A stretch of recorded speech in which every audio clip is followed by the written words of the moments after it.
Good morning student. आज जो अपना लेसन है +2 क्लास का लेसन है सांस्कृतिक विकास, विचारक, विश्वास व कला, लेसन नंबर 4। इस लेसन में हमने इससे पहले जैन धर्म की स्थापना, प्रचार प्रसार तथा जैन धर्म के पतन के बारे में पढ़ा था। आज जो अपना टॉपिक है वो इसी काल का जो एक प्रसिद्ध धार्मिक दर्शन था बौद्ध, उसके बारे में है। सबसे पहले बौद्ध धर्म, जो बौद्ध धर्म है इसकी जो स्थापना है वो महात्मा बुद्ध ने की थी और ये जो धर्म है ये दुनिया के अनेक भागों में फैला और काफ़ी लोकप्रिय हुआ। तो बौद्ध धर्म जो था, सबसे पहले महात्मा बुद्ध का जीवन परिचय। जो महात्मा बुद्ध थे उनका जो जन्म था वो नेपाल के लुम्बिनी नामक, तराई के लुम्बिनी नामक एक स्थान पे हुआ था। उनकी माँ का नाम माया था और उनके पिता का नाम सुद्धोधन था। बाद में उनकी माता की मृत्यु के पश्चात जो उनकी सौतेली माँ थी जिसका नाम गौतमी था, उन्होंने महात्मा बुद्ध का पालन पोषण किया, बाद में जिस कारण से वो गौतम भी कहलाए। जो महात्मा बुद्ध थे वो बचपन से ही बड़े जिज्ञासु स्वभाव के थे और चीज़ों को जानने में उनकी बड़ी रुचि रहती थी। तो उनके पिता ने ताकि क्योंकि उस काल में जो बड़ी संख्या में लोग थे वो चीज़ों को जानने के लिए धार्मिक उद्देश्य से अपने घर बार का परित्याग कर देते थे और भ्रमण पर निकल जाते थे। इसलिए महात्मा बुद्ध के पिता ने उनका मन सामाजिक कार्यों में और पारिवारिक कार्यों में लगाने के लिए बाद में उनका विवाह कर दिया।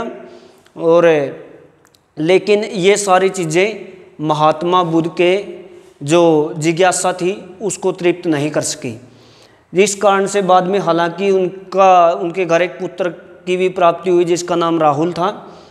और लास्ट में जो महात्मा बुद्ध थे उन्होंने बहुत सारी चीज़ें देखी। उन्होंने जैसे एक वृद्ध व्यक्ति को देखा, एक बीमार व्यक्ति को देखा, एक डेड बॉडी, एक मृत शरीर को जाते हुए देखा, लोग लेके जा रहे थे। तो इससे जो उनका जीवन था वो बड़ा विचलित हो गया और उनको लगा कि जो संसार है वो दुखों का घर है। हालांकि बाद में उनको एक और व्यक्ति दिखाई दिया जो एक भिक्षु था और उसका जो जीवन देखने के बाद उसको एक उम्मीद की किरण जगी कि कोई व्यक्ति ऐसा भी हो सकता है जो संसारिक चीज़ों से बिल्कुल परित्याग होकर, और एक ऐसा व्यक्ति जिसकी कोई इच्छा न हो, ऐसा भी हो सकता है जो संसारिक चीज़ों से बिल्कुल अलग हो। तो उससे प्रभावित होकर लगभग 29 वर्ष की आयु में जो महात्मा बुद्ध थे उन्होंने, गौतम ने अपना घर छोड़ दिया, अपने लड़के और अपनी पत्नी को छोड़कर वो कठोर तपस्या के लिए निकल पड़े। बाद में है ज्ञान की खोज। जो महात्मा बुद्ध थे वो ज्ञान की प्राप्ति करना चाहते थे, इसलिए उन्होंने उर्वेला नामक स्थान पर एक लंबे समय तक कठोर तपस्या की। इतनी कठोर तपस्या के कारण जो उनका शरीर था वो बिल्कुल कमज़ोर हो गया और यहाँ तक कि उनकी जो पसलियाँ थी वो दिखाई देना शुरू हो गई, शरीर के जो बाल थे वो झड़ गए और ऐसा लगने लगा कि उनकी मृत्यु कभी भी हो सकती है। बाद में महात्मा बुद्ध ने कठोर तपस्या को छोड़ने का फैसला किया। इससे लगभग जो उसके 5 शिष्य थे वो बड़े नाराज़ हुए। जैसे ही उन्होंने अपने व्रत को तोड़ा तो वो उसको छोड़ के चले गए। इसके बाद महात्मा बुद्ध ने फिर बोध गया नामक स्थान पर उन्होंने फिर समाधि लगाई और कुछ दिन की तपस्या के बाद उनको बोध गया नामक स्थान पर, बिहार में वर्तमान में ये स्थान है, वहाँ पर ज्ञान की प्राप्ति हुई। उसके बाद है बच्चे बौद्ध मत का प्रसार। जो बौद्ध मत था इसका जो प्रसार था वो बहुत ज़्यादा हुआ, केवल भारत में ही नहीं अपितु जो दुनिया के भारतीय जो उपमहाद्वीप है, सब कॉन्टिनेंट है भारत, उपमहाद्वीप कहा जाता है इस पूरे क्षेत्र को, इससे बाहर भी बौद्ध धर्म का प्रचार हुआ। जैसे तिब्बत में पहुंचा, चीन में पहुंचा, जापान में पहुंचा, कंबोडिया में, थाईलैंड में, श्रीलंका में। ये जो धर्म था इसका प्रचार प्रसार हुआ। आज भी इन देशों में इस धर्म के जो अनुयायी हैं, मानने वाले हैं, वो बड़ी संख्या में हमें दिखाई देते हैं। उसके बाद है बौद्ध दर्शन कि जो महात्मा बुद्ध था उसका फिलॉसफी क्या थी, उसकी दर्शन क्या था, वो जीवन को किस दृष्टि से देखता था। इसमें सबसे पहले है 4 सत्य। महात्मा बुद्ध ने जीवन के 4 सत्यों को उजागर किया। उन्होंने सबसे पहले कहा कि जो संसार है ये दुखों का घर है। सेकंड, उन्होंने कहा कि इंसान के दुखों का कारण उसकी इच्छाएं हैं। फिर आगे उन्होंने कहा कि व्यक्ति इच्छाओं का परित्याग करने के पश्चात ही दुखों से मुक्ति प्राप्त कर सकता है। तो सबसे बड़ी फिलॉसफी ये थी कि जो संसार है वो दुखों का घर है। इंसान की जो इच्छाएं होती हैं वो दुखों का कारण होती हैं। इच्छाएं कभी पूरी नहीं होती। एक इच्छा पूरी होने के बाद जो दूसरी इच्छा है वो जागृत हो जाती है और जो इंसान है सदा इन इच्छाओं के चुंगल में फंसा रहता है। बाद में उन्होंने कहा अंत में कि इंसान इच्छाओं का परित्याग करके ही मोक्ष प्राप्त कर सकता है, शांति प्राप्त कर सकता है। उसके बाद था अष्टमार्ग। महात्मा बुद्ध ने, ताकि कोई व्यक्ति अपने जीवन में ज्ञान की प्राप्ति कर सके और मोक्ष प्राप्त कर सके, जिसको बौद्ध धर्म में महानिर्वाण कहा जाता है, उसके लिए उन्होंने अष्टमार्ग का सिद्धांत दिया। इसमें बहुत सारी चीज़ें थी, जिसमें सम्यक ज्ञान था, सम्यक कर्म था, सम्यक आचरण था, सम्यक आजीविका थी, बहुत सारी चीज़ें थी कि व्यक्ति को का आचरण सही होना चाहिए, जो उसकी कर्म है वो सही होने चाहिए और उसकी जो आजीविका है वो सही होनी चाहिए। बहुत सारे ऐसे नियम बनाए गए, लगभग जो 8 थे, जिनके ऊपर चलकर कोई भी व्यक्ति मोक्ष की प्राप्ति कर सकता था। उसके बाद था आचरण के नियम। महात्मा बुद्ध ने इनको बौद्ध धर्म की शिक्षाओं के रूप में भी हम ले सकते हैं। इसमें आचरण के नियमों को स्पष्ट किया गया। आचरण के नियमों में सेम वही आ जाएगा, इसमें कोई दिक्कत नहीं है जैसे हमने जैन धर्म के लिखे थे। या जैसे ही आपसे पूछा जाए कि बौद्ध धर्म की शिक्षाओं का वर्णन कीजिए, तो आप इन सारी चीज़ों में ये भी लिख सकते हो। इसमें बहुत सारी चीज़ें आप लिख सकते हो कि भाई चोरी न करना, पाप न करना, हिंसा न करना, किसी जीव की हत्या न करना, हमेशा सच बोलना, सादा तथा सरल जीवन जीना और स्त्रियों का सम्मान करना। ये सारी चीज़ें हम आचरण के नियमों के अंतर्गत लिख सकते हैं। बड़ा सिंपल है। उसके बाद है निर्वाण या मोक्ष। जो महात्मा बुद्ध थे वो लगभग अपने पूरे जीवन में अलग अलग स्थानों पर वो घूमते रहे, बौद्ध धर्म का प्रचार करते रहे और लोगों के हृदयों के ऊपर, दिलों के ऊपर उनकी जो शिक्षाएं थी उनका बहुत ज़्यादा बड़ा जादुई प्रभाव पड़ा। बाद में जो महात्मा बुद्ध थे उनका 80 वर्ष की आयु में 483 ईसा पूर्व वर्तमान में जो उत्तर प्रदेश है इसके कुशीनगर नामक स्थान पर उन्होंने अपना जीवन परित्याग कर दिया। इसको ये जो घटना है महापरिनिर्वाण के नाम से जानी जाती है बौद्ध धर्म के अंदर। तो इस प्रकार हमने देखा कि जो महात्मा बुद्ध थे उन्होंने संसार को एक नए उम्मीद और एक नए विचार, एक नए फिलॉसफी दर्शन को संसार के सामने प्रतिपादित किया। महात्मा बुद्ध को एशिया का लाइट हाउस के नाम से, प्रकाश पुंज के नाम से भी जाना जाता है। अब बाद में जो महात्मा बुद्ध था, महात्मा बुद्ध की मृत्यु के पश्चात जैसे हमने देखा कि जो बौद्ध धर्म था वो काफ़ी फैला, उसका प्रसार काफ़ी हुआ। बड़ी संख्या में जो लोग थे, चाहे अमीर लोग थे, गरीब लोग थे, किसी भी जाति से संबंधित लोग थे, वो बौद्ध धर्म के अंदर सम्मिलित होते गए। तो बाद में ताकि बौद्ध धर्म की शिक्षाओं का सही ढंग से प्रचार किया जा सके, इसके लिए बौद्ध संघों की स्थापना की गई। सबसे पहले जो बौद्ध संघ की स्थापना थी वो सारनाथ में की गई। ये स्थान भी वर्तमान में बिहार में है। सारनाथ में बौद्ध संघ की स्थापना की गई। इसकी सदस्यता क्या होती थी? कोई भी व्यक्ति जिसकी आयु 15 वर्ष से ज़्यादा होती थी, चाहे वो किसी भी जाति से था, किसी भी वर्ग से था, वो बौद्ध संघ का सदस्य बन सकता था। इसके लिए कुछ शर्तें होती थी कि जो व्यक्ति था वो कुष्ठ रोगी न हो, उसने किसी जीव की हत्या न की हो, ऐसी चीज़ें थी जो प्रत्येक सदस्य को उनका पालन करना जरूरी होता था। ऐसे और स्त्रियों को बौद्ध संघ में शामिल होने की अनुमति नहीं थी। हालांकि बाद में जो महात्मा बुद्ध का प्रिय शिष्य था आनंद, उसके प्रयासों के फलस्वरूप स्त्रियों को बौद्ध संघ में शामिल होने की अनुमति दे दी गई थी। अब बौद्ध संघ की कार्यप्रणाली क्या थी?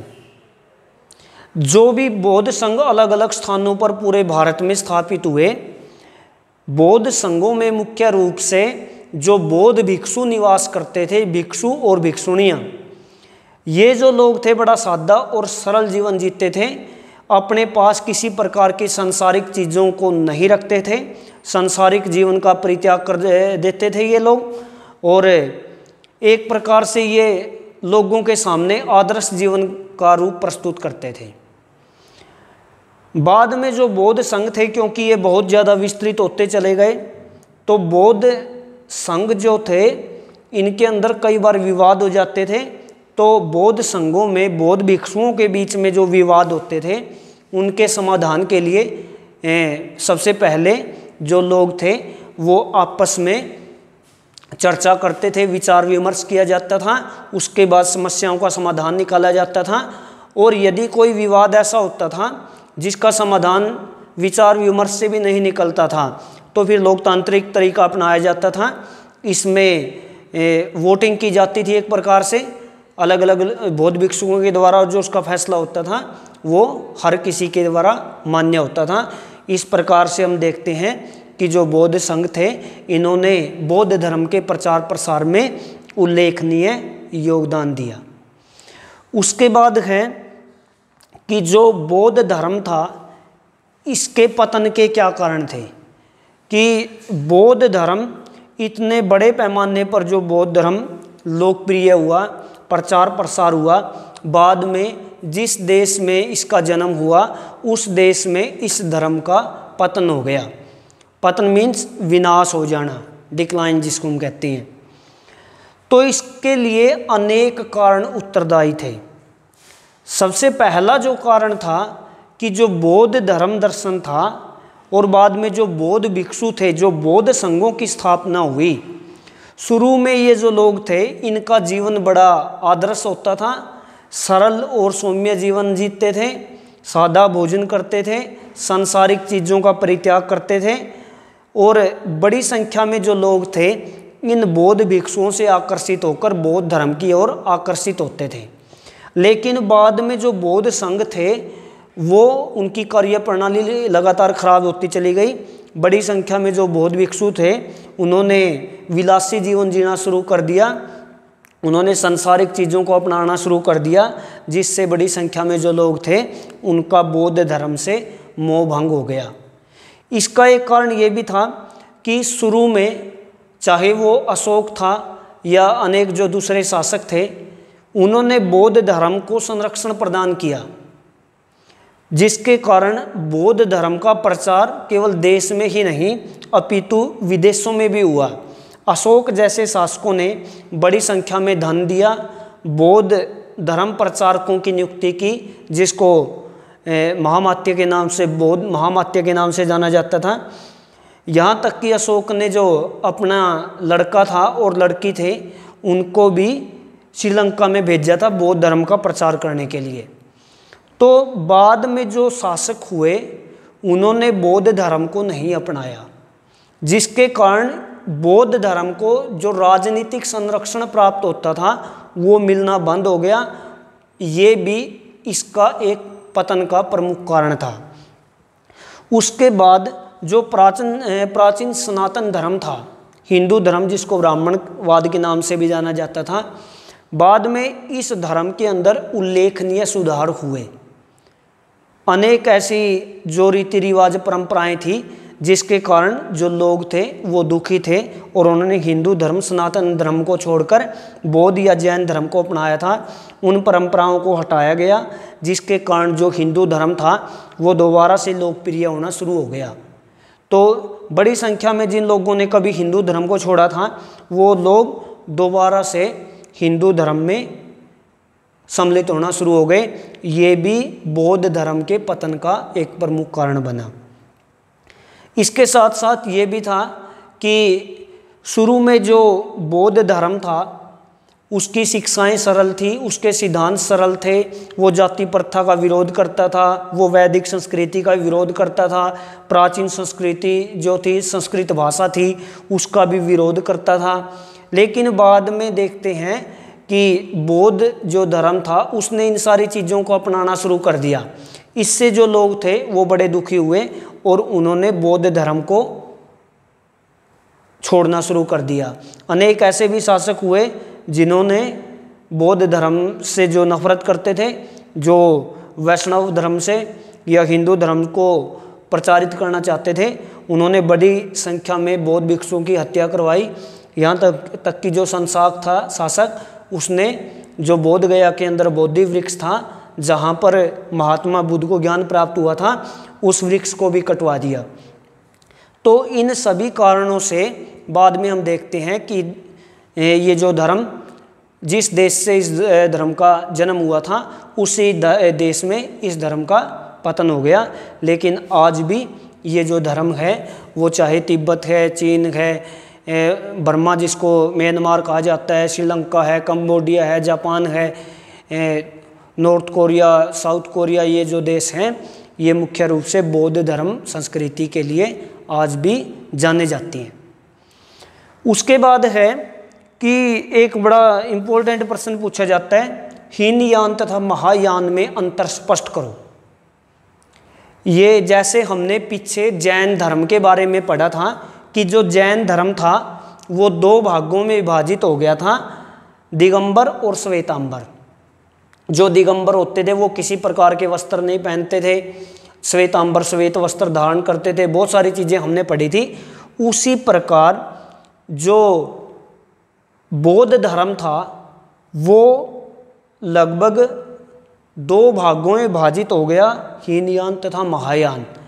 शुरू में जो महात्मा बुद्ध ने जो संघों की स्थापना की थी, बौद्ध संघों की, इनके अंदर जो विवाद उत्पन्न होते थे उनका समाधान किया जाता था और अलग अलग समय के दौरान जो बौद्ध धर्म की सभाओं का आयोजन किया गया, जिसको बौद्ध सभा कहा जाता है। इतिहास में ये 4 बौद्ध सभाएं हुई थी ताकि बौद्ध धर्म के अंदर सुधार किया जा सके, जो मतभेद उत्पन्न हुए हैं उनको दूर किया जा सके। सबसे पहली जो बौद्ध सभा थी वो 483 ईसा पूर्व में हुई थी, अजातशत्रु के शासनकाल में। उसके बाद दूसरी बौद्ध सभा हुई। तीसरी जो बौद्ध सभा हुई थी इम्पोर्टेंट थी, अशोक के शासनकाल में हुई थी 251 ईसा पूर्व। और जो चौथी बौद्ध सभा थी, ये चौथी जो बौद्ध सभा ये इम्पोर्टेंट है, 120 ईस्वी में कनिष्क के काल में। ये जो बौद्ध सभा थी ये कश्मीर के कुंडलवन में हुई थी, वसुमित्र ने इसकी अध्यक्षता की थी। तो ये जो बौद्ध धर्म था ये चौथी बौद्ध सभा जो 120 ईस्वी में हुई उसमें 2 भागों में विभाजित हो गया, एक था हीनयान और एक था महायान। सबसे पहले हीनयान क्या था? जो हीनयान था ये महात्मा बुद्ध के द्वारा जो नियम सिद्धांत बनाए गए थे उनमें किसी प्रकार का परिवर्तन करने के पक्ष में नहीं थे। जबकि जो महायान शाखा के लोग थे वो चाहते थे कि जो संसार है, परिवर्तन ही संसार का सबसे बड़ा नियम है, तो समय के साथ साथ हमें परिवर्तन करना चाहिए। तो जो बड़े कठोर नियम और सिद्धांत होते थे उनके अंदर ये परिवर्तन करना चाहते थे। जैसे हीनयान जो शाखा के लोग थे, इनका कहना था कि व्यक्ति को यदि ज्ञान प्राप्त करना है तो उसको घर का परित्याग कर देना चाहिए, सांसारिक वस्तुओं को छोड़ देना चाहिए। जबकि जो महायान शाखा के लोग थे, उनका कहना था कि हर व्यक्ति के लिए ये संभव नहीं है। मुख्य रूप से जो कृषक वर्ग है, व्यापारिक वर्ग है, कि वो अपना घर बार छोड़ दें और बौद्ध भिक्षु बन जाएं। तो पहला तो हो गया कि ये लोग जो हीनयान शाखा के लोग थे, ये महात्मा बुद्ध के नियम सिद्धांतों में किसी प्रकार के परिवर्तन के पक्ष में नहीं थे, ये परिवर्तन करना चाहते थे। जो हीनयान शाखा के लोग थे, ये महात्मा बुद्ध की किसी प्रकार की जो मूर्ति थी, मंदिर थे, उनके बनवाने के पक्ष में नहीं थे। जबकि जो महायान शाखा के लोग थे, बाद में वो हिंदू धर्म से कहीं ना कहीं प्रभावित हुए। उन्होंने अनेक स्थानों पर महात्मा बुद्ध के मंदिर और विशाल मूर्तियां बनानी शुरू कर दी। तो ये भी अंतर हो गया। एक था जो हीनयान शाखा के लोग थे, ये प्राचीन जो संस्कृत भाषा थी या जो वैदिक कला साहित्य था, वैदिक जो ज्ञान था, उसका विरोध करते थे, वेदों को ईश्वर की वाणी नहीं मानते थे। जबकि जो महायान शाखा के लोग थे, उन्होंने कहीं ना कहीं प्राचीन जो वैदिक संस्कृति थी उसको स्वीकार किया। हीनयान शाखा के लोगों ने जो संस्कृत भाषा की पवित्रता थी उसको मिथ्या करार दिया कि वो झूठ है, जबकि बाद में महायान शाखा के लोगों ने संस्कृत को अपनाया। तो बहुत से ऐसे कारण थे जिनके कारण जो बौद्ध धर्म था वो दो भागों में विभाजित हुआ, हीनयान और महायान। और बाद में जो ये धर्म था ये पूरी दुनिया में प्रसारित हुआ। आज का जो अपना टॉपिक था, बड़ा इम्पोर्टेंट टॉपिक था ये। इसमें था बौद्ध धर्म सबसे पहले, कि जैसे हमने कहा कि दुनिया के जो प्रसिद्ध धर्म हैं उनमें से एक है, और आज लगभग जो दक्षिणी पूर्वी एशिया है इसके अनेक देशों में बौद्ध धर्म पाया जाता है। उसके बाद में महात्मा बुद्ध का जीवन, कि महात्मा बुद्ध का जो जीवन था वो इस बौद्ध धर्म के प्रचार प्रसार में महात्मा बुद्ध की उल्लेखनीय रूप से भूमिका थी। ज्ञान की खोज, उनको ज्ञान की प्राप्ति हुई। लंबी तपस्या के बाद जब ज्ञान प्राप्त नहीं हुआ, बाद में बिहार के बोध गया नामक स्थान पर उनको ज्ञान की प्राप्ति हुई। बौद्ध मत का प्रसार, महात्मा बुद्ध ने बाद में बौद्ध मत का प्रसार शुरू कर दिया। उन्होंने जो अपना सबसे पहला भाषण था, संबोधन था, वो सारनाथ में दिया था। उसके बाद बौद्ध दर्शन 4 सत्य है, जिसमें हमने पढ़े थे कि इच्छाएंहीन व्यक्ति के संसार दुखों का घर है, इच्छाएं व्यक्ति के दुखों का कारण है, इच्छाओं का परित्याग करके ही मोक्ष की प्राप्ति की जा सकती है। उसके बाद अष्टमार्ग था, सम्यक ज्ञान, सम्यक चरित्र, सम्यक संकल्प हो गया। ये सारे अष्टमार्ग थे जिन पर चलकर कोई भी व्यक्ति मोक्ष की प्राप्ति कर सकता है। उसके बाद आचरण के नियम, पाप न करना, चोरी न करना, जीव हत्या न करना, स्त्रियों का सम्मान करना, ये आचरण के नियम हो गए। निर्वाण या मोक्ष, इसको विशेष स्थान था बौद्ध धर्म में। इसका मतलब होता था संसारिक चीज़ों का परित्याग करके ज्ञान की प्राप्ति करना। उसके बाद बौद्ध संघ, हमने देखा कि जो बौद्ध संघ थे, बौद्ध धर्म को सुव्यवस्थित ढंग से संचालित करने, प्रसारित करने के लिए बौद्ध संघों की स्थापना की गई थी। कोई भी व्यक्ति जिसकी आयु 15 वर्ष से अधिक होती थी, बशर्ते वो कुष्ठ रोगी न हो, अपराधी न हो, बौद्ध धर्म का सदस्य बन सकता था। यदि कोई व्यक्ति गुलाम व्यक्ति होता था, दास व्यक्ति होता था, तो वो अपने स्वामी की अनुमति से बौद्ध धर्म अपना सकता था। बच्चे जो थे वो अपने माता पिता की अनुमति से बौद्ध भिक्षु बन सकते थे। बौद्ध भिक्षु जो होते थे उनका जीवन बड़ा सादा सरल होता था और भिक्षा मांग के ये जीवन यापन करते थे। किसी प्रकार की संसारिक वस्तुएं अपने पास नहीं रखते थे। उसके बाद हमने देखा संघ की कार्य प्रणाली, कि संघ के अंदर जो भी बौद्ध भिक्षुओं के बीच में मतभेद होते थे उनको आपसी सहमति से सुलझाया जाता था, और यदि बाद में फिर भी वो नहीं सुलझते थे तो उसके लिए मतदान किया जाता था।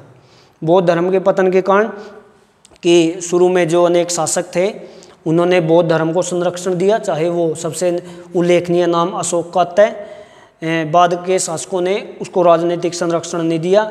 बौद्ध धर्म में अनेक प्रकार की बुराइयां समाहित होती चली गई और जो हिंदू धर्म था उसका पुनरुत्थान हुआ, जिसके कारण बौद्ध जो धर्म था उसका भारत से पतन हो गया।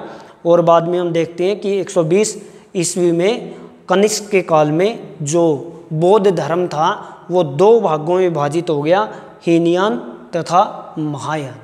ये जो अपना टॉपिक था ये कंप्लीट होता है, बड़ा इम्पोर्टेंट प्रश्न है। और जो ये 2 प्रश्न हैं कि जैन धर्म और बौद्ध धर्म, ये किसी न किसी कोड में ज़रूर पूछे जाते हैं। जैन धर्म के महावीर स्वामी के जीवन के ऊपर संक्षिप्त नोट लिखो, महावीर स्वामी की शिक्षाओं का वर्णन कीजिए, या जैन धर्म की शिक्षाओं का वर्णन कीजिए। ऐसे ही महात्मा बुद्ध के जीवन के ऊपर संक्षिप्त नोट लिखिए, बौद्ध धर्म की शिक्षाओं का वर्णन कीजिए। ये सारी चीज़ें आपसे पूछी जा सकती है। हीनयान और महायान के बीच में अंतर स्पष्ट कीजिए, या बौद्ध धर्म के पतन के क्या कारण थे, ये भी आपसे पूछा जा सकता है। बौद्ध संघ के ऊपर नोट लिखिए। इस प्रकार आपसे चाहे कोई भी प्रश्न पूछा जाए, आप बड़े आराम से उसका आंसर दे सकते हो। Thank you.